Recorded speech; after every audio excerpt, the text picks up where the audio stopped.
Hello everyone, welcome to EduTap. So in today's Parakram series, we are going to discuss the second chapter from module A, that is AML KYC guidelines. AML यानी कि anti money laundering and KYC, you know, it is know your customer guidelines.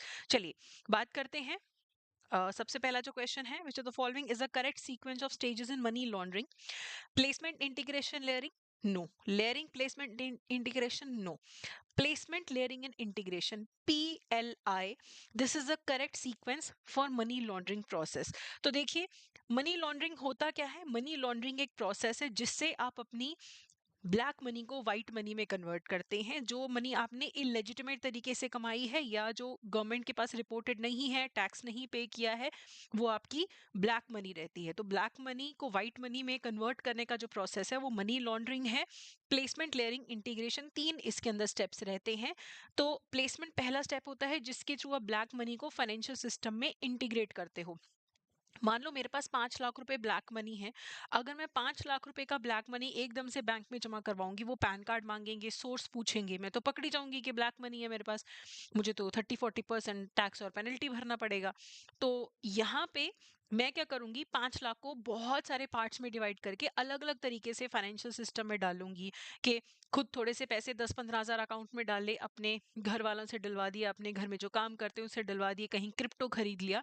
इस तरीके से छोटे छोटे amount से उसे मैं फाइनेंशियल सिस्टम में इंट्रोड्यूस करूंगी और उस पैसे को फिर घुमाना शुरू करूंगी. सेकंड स्टेप में लेयरिंग में उसी पैसे का 5 लाख की मल्टीपल ट्रांजेक्शन करूंगी.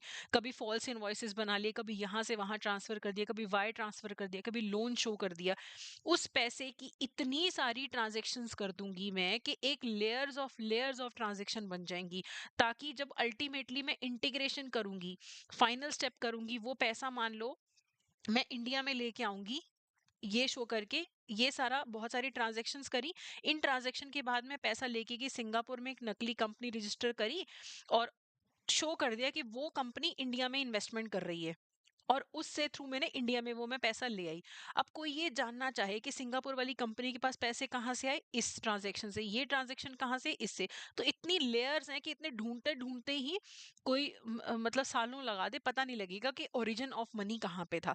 तो प्लेसमेंट में इंट्रोड्यूस करवाते हो, लेयरिंग में बहुत सारी ट्रांजेक्शन करते हो, और इंटीग्रेशन में फाइनली आप उस पैसे को लेजिटिमेटली इंडिया में इन्वेस्ट करते हो. ऐसा लगता है कि ये तो एक नंबर का पैसा है, किसी लेजिटिमेट सोर्स से आया है. ठीक है. मनी लॉन्ड्रिंग से ही एक साथ जुड़ा हुआ कॉन्सेप्ट है टेरर फाइनेंसिंग का. अब जो भी टेररिस्ट हैं, जो भी टेरर एक्टिविटीज करते हैं, पैसा तो चाहिए, तो सबसे पहले पैसा रेज करेंगे. रेज कहाँ से करेंगे? कोई डोनेट कर देगा जो उनके मकसद के साथ अग्री करता है. वो कोई क्राइम करेंगे, कोई हो सकता है कि वो ड्रग्स बेचें, ह्यूमन ट्रैफिकिंग करे, वहां से पैसा आए. या स्टेट स्पॉन्सर, जैसे इंडिया में अगर किसी को इंस्टेबिलिटी लानी है इंडिया में, तो हो सकता है कि पाकिस्तान स्पॉन्सर करे कि हाँ हम तो चाहते हैं कि इंडिया में स्टेबिलिटी ना आए. तो रेजिंग करेंगे, फिर उस पैसे को स्टोर कर सकते हैं वो बैंक्स अकाउंट में, प्रीपेड कार्ड्स में, क्रिप्टो करेंसी में. फिर जहां यूज करना है वहां पे मूव करो पैसे को, अकाउंट ट्रांसफर करो, वायर ट्रांसफर करो, फिर यूज करो. यूज कैसे करो? ट्रेनिंग, रिक्रूटमेंट में, प्रोपेगेंडा में, वेपन्स खरीदने में. तो इसमें रेजिंग के बाद मूविंग, स्टोरिंग, आगे पीछे होते रहते हैं स्टेप्स, लेकिन पहला स्टेप रेजिंग होगा, आखिरी स्टेप यूजिंग होगा. तो कई बार टेरर फाइनेंसिंग और मनी लॉन्ड्रिंग जुड़े हुए होते हैं. तो अब अगला क्वेश्चन कर लेते हैं. Which under KYC norms which of the following is not included in the definition of customer? An individual opening saving account customer है. किसी को रेमिटेंस करनी है, पैसे यहां से वहां भिजवाने हैं, वो भी बैंक का कस्टमर ही हो गया. A person conducting transaction on behalf of the client, आप किसी के बिहाफ पे भी ट्रांजेक्शन कर रहे हो तो भी आप कस्टमर हो. जिसके बिहाफ पे ट्रांजेक्शन की जा रही है वो भी कस्टमर है. A visitor seeking account information without initiating a transaction, कोई इन्फॉर्मेशन लेके चला गया बैंक से, कोई ट्रांजेक्शन नहीं करी, तो वो कस्टमर की डेफिनेशन में फॉल नहीं करता है. तो डी यहाँ पे करेक्ट आंसर है. तो कस्टमर आपके साथ एक ट्रांजैक्शन करे, मल्टीपल ट्रांजैक्शन करे, वो कस्टमर ही रहेगा. किसी को रेमिटेंस करनी है, पैसे भेजने हैं, रिसीव करने हैं, तब भी वो कस्टमर है. कई बार कस्टमर खुद से ट्रांजैक्शन नहीं करता, उसके बिहाफ पे कोई और करता है, तब भी उन्हें कस्टमर ही माना जाएगा और सबका केवाईसी होगा. हाँ, सिर्फ कोई कुछ पता करने आया कि आपके बैंक में एफडी का कितना रेट ऑफ इंटरेस्ट है, वो कस्टमर थोड़े ना हो गया. तो डी यहाँ पे करेक्ट आंसर है।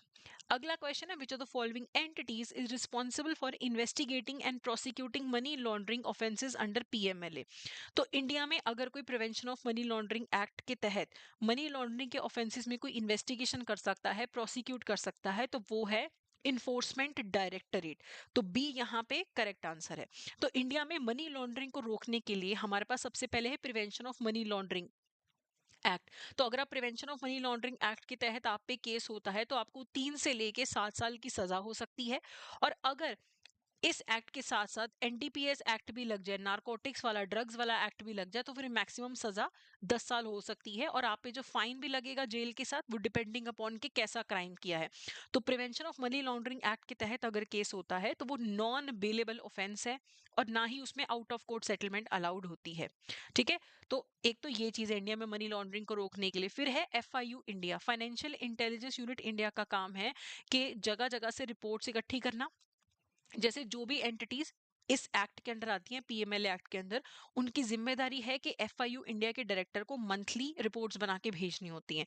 तो हर जगह से इंटेलिजेंस गैदर करने का काम और जिनको चाहिए उनको देने का काम एफआईयू इंडिया का रहता है। ओके। ये गवर्नमेंट ऑफ इंडिया के अंडर आता है। फिर है डायरेक्टरेट ऑफ एनफोर्समेंट, ईडी। हम सुनते रहते हैं ना कि ईडी का छापा पड़ गया। तो ईडी वाले जो हैं, इनका काम क्या रहता है, ये जो हमने डिस्कस किया, इन्वेस्टिगेशन करने का और प्रोसिक्यूट करने का। तो prevention of money laundering act के थ्रू भी इनके पास पावर आती है, फेमा जो एक्ट है उसके थ्रू भी इनके पास पावर आती है प्रोसिक्यूट करने की, इन्वेस्टिगेशंस करने की। ठीक है। उसके बाद है special courts, money laundering, terror financing के केसेस को हैंडल करने के लिए स्पेशल कोर्ट्स भी स्टैब्लिश किए जा सकते हैं, ताकि जल्दी जल्दी काम हो, केसेस लटके ना रहें। फिर है रेगुलेटर्स। अब देखो, हमारे बैंकिंग सेक्टर को कौन रेगुलेट करता है, आरबीआई। स्टॉक मार्केट, इन सबको कौन रेगुलेट कर रहा है, SEBI, securities and exchange board of India. जो एक है पीएफआरडीए, प्रिवेंशन, जो हमारा pension fund regulatory development authority है। इंश्योरेंस वाले के लिए कौन है, आईआरडीएआई है। तो ये सब अपने अपने लेवल पे, अपने अपने अंडर जो इनके आती हैं ऑर्गेनाइजेशंस और जो बॉडीज हैं, ये उन्हें रेगुलेट करते हैं, ताकि मनी लॉन्ड्रिंग ना हो सके, हमारा जो फाइनेंशियल सिस्टम है वो मनी लॉन्ड्रिंग के लिए ना यूज हो सके। बाकी बहुत सारी इंटरनेशनल ऑब्लिगेशंस हैं, यूनाइटेड नेशन सिक्योरिटी काउंसिल की ना सैंक्शन लिस्ट निकलती है। उन सैंक्शन लिस्ट में जिनका नाम होता है ना, अगर उस पर्सन का आपके बैंक में अकाउंट हो तो आपको उनकी एसेट्स को फ्रीज करना पड़ता है एज अ बैंकर, और बताना पड़ता है मिनिस्ट्री ऑफ फाइनेंस को और मिनिस्ट्री ऑफ एक्सटर्नल अफेयर्स को कि देखो, ये हमारे पास जो है इनका अकाउंट है, ये सैंक्शन लिस्ट में आते हैं। अलकायदा, दाएश, ये वाले जो लोग हैं, इनके अकाउंट ओपन करना अलाउड नहीं है। तो बहुत सारी ऑब्लिगेशंस रहती हैं बैंक्स में। ठीक है। अगला है, a bank notice a customer attempting to open an account but abandoning the process when asked for identity verification. What type of report should the bank submit to FIU India? किसी ने आपके यहाँ पे अकाउंट ओपन करने की कोशिश करी, identification के टाइम पे दौड़ गया, वो डर गया, तो आपको अब शक हो गया, तो आप रिपोर्ट बना के भेजोगे FIU इंडिया को। कौन सी रिपोर्ट बना के भेजोगे, सस्पिशियस ट्रांजेक्शन रिपोर्ट। तो सी यहाँ पे करेक्ट आंसर है। तो कौन कौन सी रिपोर्ट्स होती हैं, सबसे पहले तो हम बात करते हैं मंथली रिपोर्ट्स की। मंथली रिपोर्ट्स एफआईयू इंडिया के डायरेक्टर को भेजनी होती है। इस महीने की रिपोर्ट अगले महीने की 15 तारीख तक भेजनी होती है। सबसे पहले है कैश ट्रांजैक्शन रिपोर्ट। जब भी 10 लाख या उससे ज्यादा या उसे इक्विवेलेंट किसी भी करेंसी में कोई ट्रांजैक्शन करने की कोशिश करता है तो वो कैश ट्रांजैक्शन रिपोर्ट में जाती है। अगर कोई जानबूझ के छोटी ट्रांजैक्शन कर रहा है लेकिन मंथली मिला के 10 लाख या उससे ज्यादा की कैश ट्रांजैक्शन होती है, वो भी कैश ट्रांजैक्शन रिपोर्ट के थ्रू एफआईयू इंडिया के पास इंफॉर्मेशन जाएगी।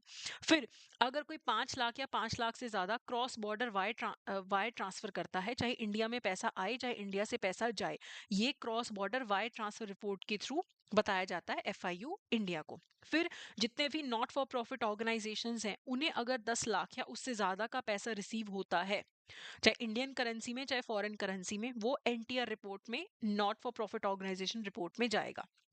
आखिरी है काउंटरफीट करेंसी रिपोर्ट। इसमें जितने भी बैंक्स को मंथली काउंटरफीट करेंसी नोट्स मिलते हैं, नकली नोट मिलते हैं, उनकी रिपोर्ट बना के एफआईयू इंडिया के डायरेक्टर को भेजनी है मंथली। ये तो होगी मंथली रिपोर्ट। फिर आती है सस्पिशियस ट्रांजैक्शन रिपोर्ट। अगर आपके बैंक में कोई आपको गड़बड़ लगती है कि इस अकाउंट में कोई गड़बड़ चल रही है, लॉकर में कोई गड़बड़ चल रही है, किसी भी टाइप की आपको गड़बड़ लगती है, वैल्यू रेलेवेंट नहीं है, 5 रुपए की ट्रांजैक्शन है, 5 लाख की ट्रांजेक्शन है, किसी ने ट्राई भी करा, ट्रांजेक्शन हुई नहीं, फेल्ड ट्रांजेक्शन है।